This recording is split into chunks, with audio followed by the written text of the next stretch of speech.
Ésaïe, chapitre 37. Lorsque le roi Ézéchias eut entendu cela, il déchira ses vêtements, se couvrit d'un sac, et alla dans la maison de l'Éternel. Il envoya Éliakim, chef de la maison du roi, Shebna, le secrétaire, et les plus anciens des sacrificateurs, couverts de sacs, vers Ésaïe, le prophète, fils d'Amoz. Et ils lui dirent, « Ainsi parle Ézéchias, ce jour est un jour d'angoisse, de châtiment et d'opprobre, car les enfants sont près de sortir du sein maternel, et il n'y a point de force pour l'enfantement. Peut-être l'Éternel, ton Dieu, a-t-il entendu les paroles de Rabshakeh, que le roi d'Assyrie, son maître, a envoyé pour insulter le Dieu vivant, et peut-être l'Éternel, ton Dieu, exercera-t-il ses châtiments à cause des paroles qu'il a entendues. Fais donc monter une prière pour le reste qui subsiste encore. » Les serviteurs du roi Ézéchias allèrent donc auprès d'Ésaïe. Et Ésaïe leur dit, « Voici ce que vous direz à votre maître. Ainsi parle l'Éternel. Ne t'effraie point des paroles que tu as entendues et par lesquelles m'ont outragé les serviteurs du roi d'Assyrie. Je vais mettre en lui un esprit tel que, sur une nouvelle qu'il recevra, il retournera dans son pays, et je le ferai tomber par l'épée dans son pays. » Rabshakeh, s'étant retiré, trouva le roi d'Assyrie qui attaquait Libna, car il avait appris son départ de Lachis. Alors le roi d'Assyrie reçut une nouvelle au sujet de Tirhaka, roi d'Éthiopie. On lui dit, « Il s'est mis en marche pour te faire la guerre. » Dès qu'il eut entendu cela, il envoya des messagers à Ézéchias, en disant, « Vous parlerez ainsi à Ézéchias, roi de Juda. Que ton Dieu, auquel tu te confies, ne t'abuse point en disant, « Jérusalem ne sera pas livrée entre les mains du roi d'Assyrie. » Voici, tu as appris ce qu'ont fait les rois d'Assyrie à tous les pays, et comment ils les ont détruits. Et toi, tu serais délivré? Les dieux des nations que mes pères ont détruites les ont-ils délivrés? Gozan, Charan, Retsef, et les fils d'Éden qui sont à Télassar? Où sont le roi de Hamath, le roi d'Arpad, et le roi de la ville de Sepharvaïm, d'Ena et d'Ivva? Ézéchias prit la lettre de la main des messagers et la lut. Puis il monta à la maison de l'Éternel et la déploya devant l'Éternel, à qui il adressa cette prière.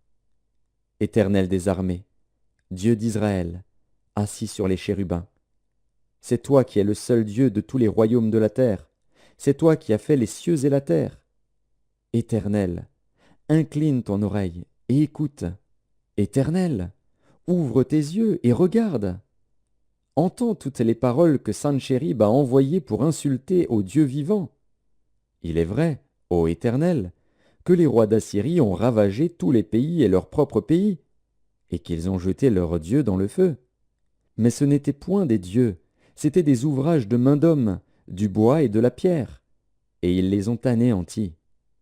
Maintenant, Éternel, notre Dieu, délivre-nous de la main de Sanchérib, et que tous les royaumes de la terre sachent que toi seul es l'Éternel. » Alors Ésaïe, fils d'Amoz, envoya dire à Ézéchias, « Ainsi parle l'Éternel, le Dieu d'Israël.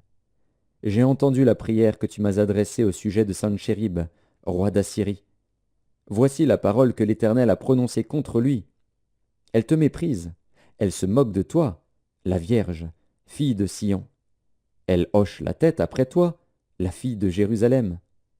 Qui as-tu insulté et outragé? Contre qui as-tu élevé la voix?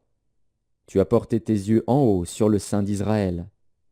Par tes serviteurs tu as insulté le Seigneur, et tu as dit, « Avec la multitude de mes chars, j'ai gravi le sommet des montagnes, les extrémités du Liban. Je couperai les plus élevés de ses cèdres, les plus beaux de ses cyprès, et j'atteindrai sa dernière cime, sa forêt semblable à un verger. J'ai ouvert des sources, et j'en ai bu les eaux, et je tarirai avec la plante de mes pieds tous les fleuves de l'Égypte. N'as-tu pas appris que j'ai préparé ces choses de loin, et que je les ai résolues dès les temps anciens? Maintenant j'ai permis qu'elles s'accomplissent, et que tu réduises des villes fortes en monceaux de ruines. Leurs habitants sont impuissants, épouvantés et confus. Ils sont comme l'herbe des champs et la tendre verdure, comme le gazon des toits et le blé qui sèche avant la formation de sa tige. mais je sais quand tu t'assieds, quand tu sors et quand tu entres, et quand tu es furieux contre moi. Parce que tu es furieux contre moi, et que ton arrogance est montée à mes oreilles, je mettrai ma bouche à tes narines et mon mors entre tes lèvres, et je te ferai retourner par le chemin par lequel tu es venu. Que ceci soit un signe pour toi. On a mangé une année le produit du grain tombé, et une seconde année ce qui croît de soi-même, mais la troisième année, vous sèmerez, vous moissonnerez, vous planterez des vignes, et vous en mangerez le fruit. Ce qui aura été sauvé de la maison de Juda, ce qui sera resté poussera encore des racines par-dessous, et portera du fruit par-dessus. Car de Jérusalem il sortira un reste, et de la montagne de Sion des réchappés. Voilà ce que fera le zèle de l'Éternel des armées. C'est pourquoi ainsi parle l'Éternel sur le roi d'Assyrie. Il n'entrera point dans cette ville, il n'y lancera point de trait, il ne lui présentera point de bouclier, et il n'élèvera point de retranchement contre elle. Il s'en retournera par le chemin par lequel il est venu, et il n'entrera point dans cette ville, dit l'Éternel. Je protégerai cette ville pour la sauver, à cause de moi et à cause de David, mon serviteur. L'ange de l'Éternel sortit et frappa dans le camp des Assyriens 185 000 hommes. Et quand on se leva le matin, voici, c'étaient tous des corps morts. Alors Sanchérib, roi d'Assyrie, leva son camp, partit et s'en retourna, et il resta à Ninive. Or, comme il était prosterné dans la maison de Nisroch, son dieu, Adramélec et Charetzer, ses fils, le frappèrent par l'épée et s'enfuirent au pays d'Ararat. Et Esarhaddon, son fils, régna à sa place. Ésaïe, chapitre 38. En ce temps-là, Ézéchias fut malade à la mort. Le prophète Ésaïe, fils d'Amoz, vint auprès de lui et lui dit : « Ainsi parle l'Éternel, donne tes ordres à ta maison, car tu vas mourir, et tu ne vivras plus. » Ézéchias tourna son visage contre le mur et fit cette prière à l'Éternel. « Ô Éternel, souviens-toi que j'ai marché devant ta face avec fidélité et intégrité de cœur, et que j'ai fait ce qui est bien à tes yeux. » Et Ézéchias répandit d'abondantes larmes. Puis la parole de l'Éternel fut adressée à Ésaïe en ces mots : « Va, et dis à Ézéchias : Ainsi parle l'Éternel, le Dieu de David, ton père. J'ai entendu ta prière, j'ai vu tes larmes. Voici, j'ajouterai à tes jours 15 années. Je te délivrerai, toi et cette ville, de la main du roi d'Assyrie. Je protégerai cette ville. Et voici, de la part de l'Éternel, le signe auquel tu connaîtras que l'Éternel accomplira la parole qu'il a prononcée. Je ferai reculer de 10 degrés en arrière, avec le soleil, l'ombre des degrés qui est descendue sur les degrés d'Akaz.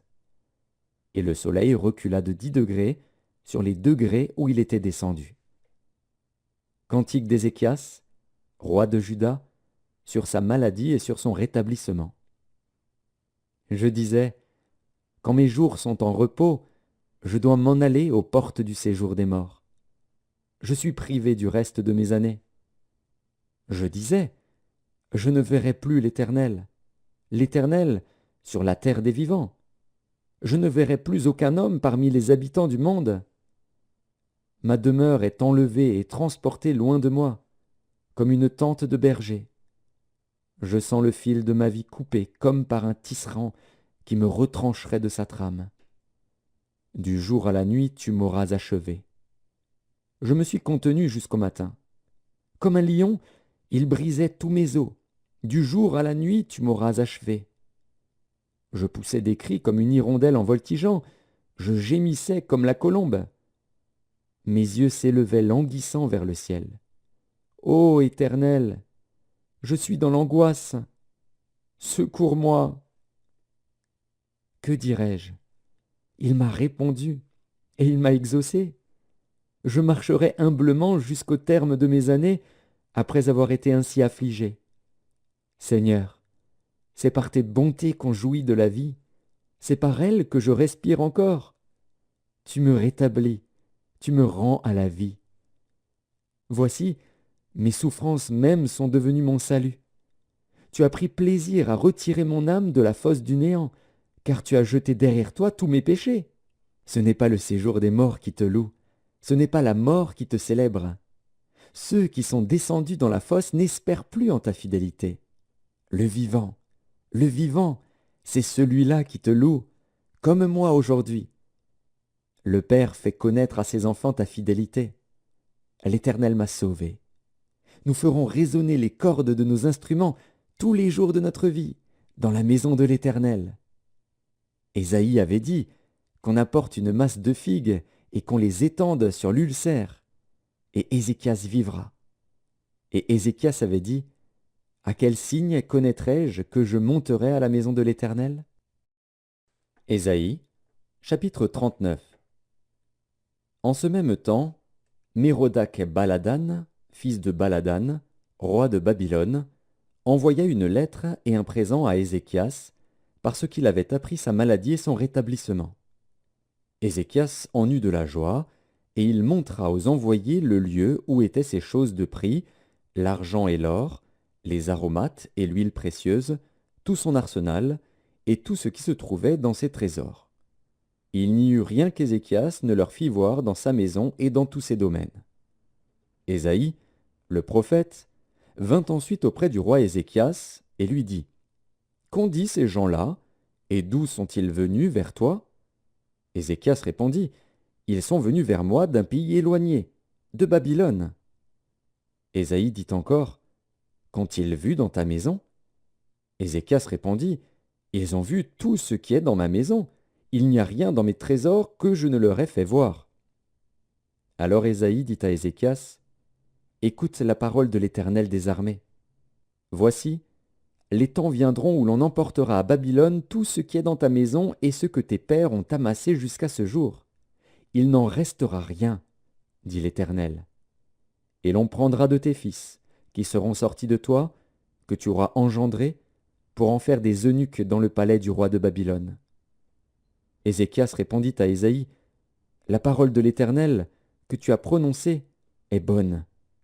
Car, ajouta-t-il, il y aura paix et sécurité pendant ma vie. » Ésaïe, chapitre 40. Consolez, consolez mon peuple, dit votre Dieu. Parlez au cœur de Jérusalem, et criez-lui que sa servitude est finie, que son iniquité est expiée, qu'elle a reçu de la main de l'Éternel au double de tous ses péchés. Une voix crie, « Préparez au désert le chemin de l'Éternel, aplanissez dans les lieux arides une route pour notre Dieu. Que toute vallée soit exaucée, que toute montagne et toute colline soient abaissées, que les coteaux se changent en plaines et les défilés étroits en vallons. Alors la gloire de l'Éternel sera révélée, et au même instant toute chair la verra, car la bouche de l'Éternel a parlé. » Une voix dit, « Crie !» Et il répond, « Que crierai-je ? Toute chair est comme l'herbe, et tout son éclat comme la fleur des champs. L'herbe sèche, la fleur tombe, quand le vent de l'Éternel souffle dessus. Certainement le peuple est comme l'herbe. L'herbe sèche, la fleur tombe, mais la parole de notre Dieu subsiste éternellement. Monte sur une haute montagne, Sion, pour publier la bonne nouvelle. Élève avec force ta voix, Jérusalem, pour publier la bonne nouvelle. Élève ta voix, ne crains point. Dis aux villes de Juda, voici votre Dieu. Voici le Seigneur, l'Éternel vient avec puissance, et de son bras il commande. Voici, le salaire est avec lui, et les rétributions le précèdent. Comme un berger, il paîtra son troupeau, il prendra les agneaux dans ses bras, et les portera dans son sein. Il conduira les brebis qui allaitent. Qui a mesuré les eaux dans le creux de sa main, pris les dimensions des cieux avec la paume, et ramassé la poussière de la terre dans un tiers de mesure? Qui a pesé les montagnes au crochet et les collines à la balance? Qui a sondé l'esprit de l'Éternel, et qui l'a éclairé de ses conseils? Avec qui a-t-il délibéré pour en recevoir de l'instruction? Qui lui a appris le sentier de la justice? Qui lui a enseigné la sagesse et fait connaître le chemin de l'intelligence? Voici, les nations sont comme une goutte d'un seau, elles sont comme de la poussière sur une balance. Voici, les îles sont comme une fine poussière qui s'envole. Le Liban ne suffit pas pour le feu, et ses animaux ne suffisent pas pour l'Holocauste. Toutes les nations sont devant lui comme un rien, elles ne sont pour lui que néant et vanité. À qui voulez-vous comparer Dieu? Et quelle image ferez-vous son égal? C'est un ouvrier qui fond l'idole, et c'est un orfèvre qui la couvre d'or, et y soude des chaînettes d'argent. Celui que la pauvreté oblige à donner peu choisit un bois qui résiste à la vermoulure. Il se procure un ouvrier capable pour faire une idole qui ne branle pas. Ne le savez-vous pas? Ne l'avez-vous pas appris? Ne vous l'a-t-on pas fait connaître dès le commencement?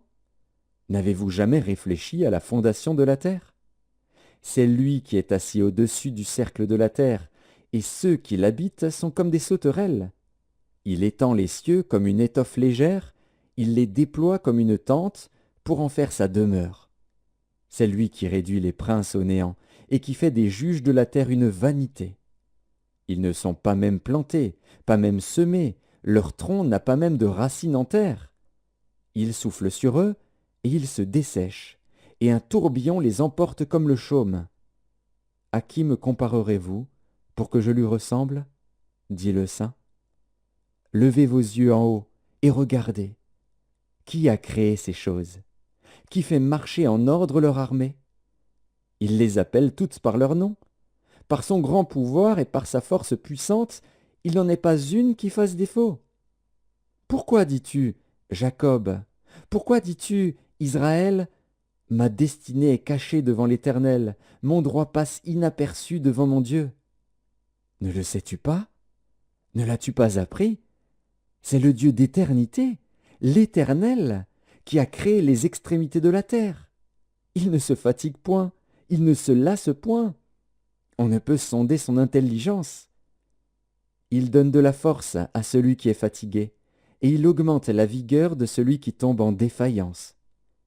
Les adolescents se fatiguent et se lassent, et les jeunes hommes chancellent. Mais ceux qui se confient en l'Éternel renouvellent leur force. Ils prennent le vol comme les aigles. Ils courent et ne se lassent point. Ils marchent et ne se fatiguent point. Ésaïe, chapitre 41. Ils, faites silence pour m'écouter. Que les peuples raniment leur force, qu'ils avancent et qu'ils parlent. Approchons pour plaider ensemble. Qui a suscité de l'Orient celui que le salut appelle à sa suite? Qui lui a livré les nations et assujetti des rois? Qui a réduit leur glaive en poussière et leur arc en un chaume qui s'envole? Il s'est mis à leur poursuite. Il a parcouru avec bonheur un chemin que son pied n'avait jamais foulé. Qui a fait et exécuté ces choses? C'est celui qui a appelé les générations dès le commencement. Moi, l'Éternel, le premier et le même jusqu'aux derniers âges. Les îles le voient et sont dans la crainte. Les extrémités de la terre tremblent. Ils s'approchent, ils viennent. Ils cèdent l'un l'autre, et chacun dit à son frère, « Courage !»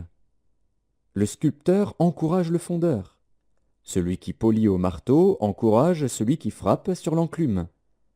Il dit de la soudure, « Elle est bonne !» Et il fixe l'idole avec des clous, pour qu'elle ne branle pas.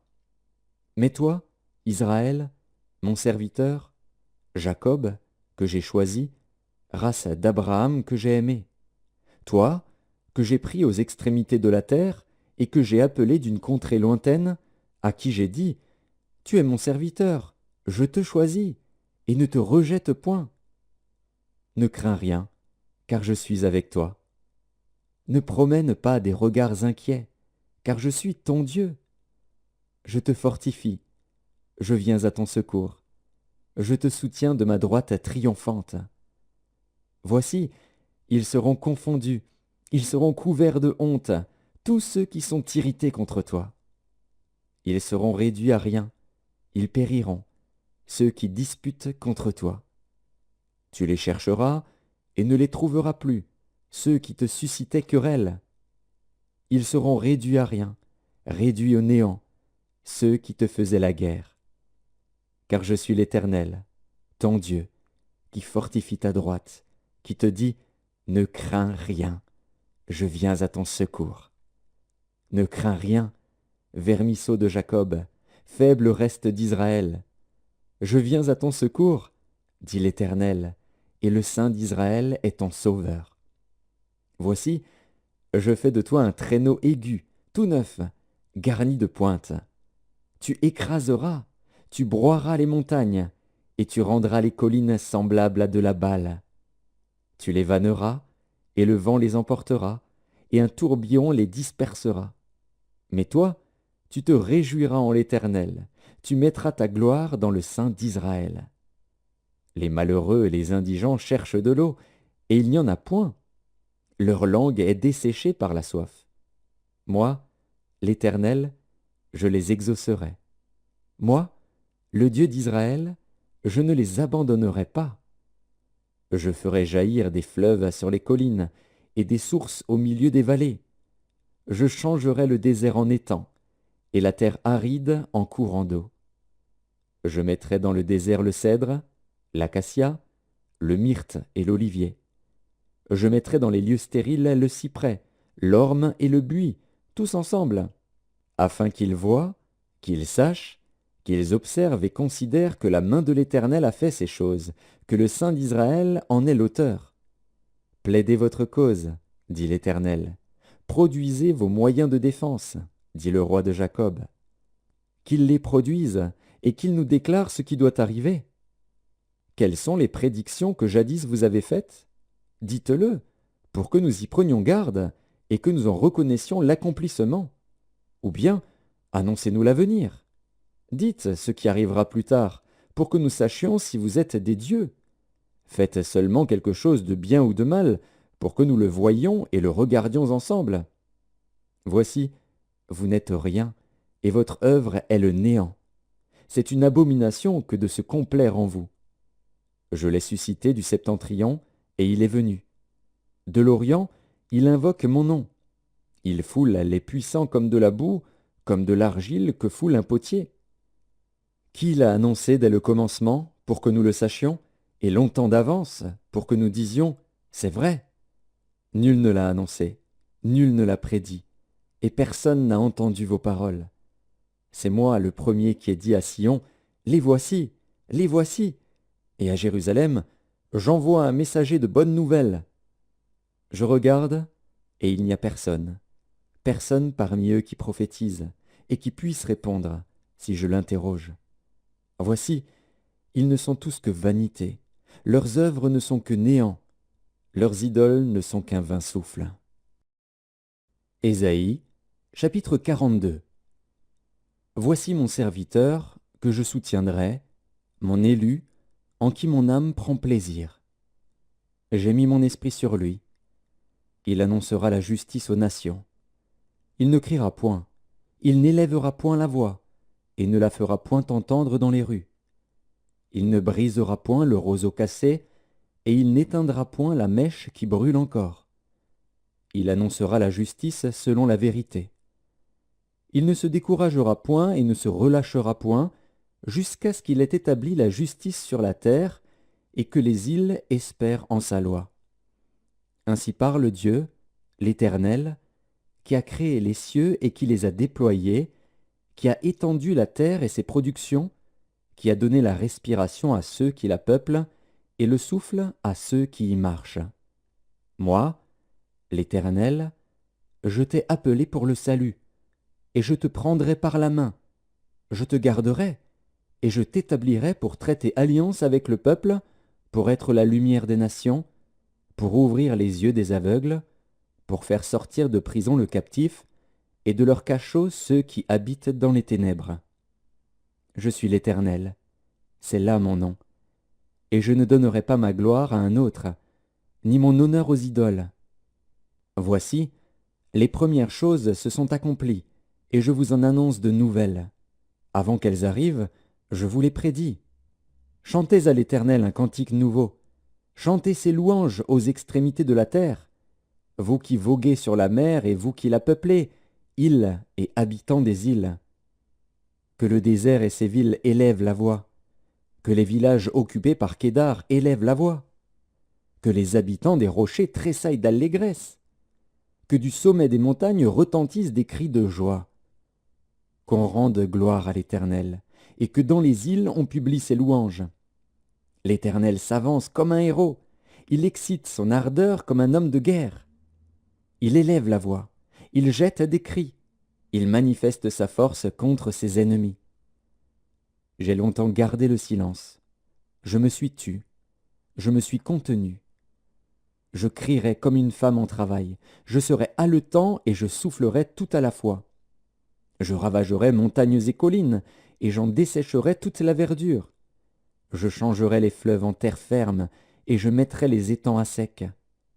Je ferai marcher les aveugles sur un chemin qu'ils ne connaissent pas, je les conduirai par des sentiers qu'ils ignorent.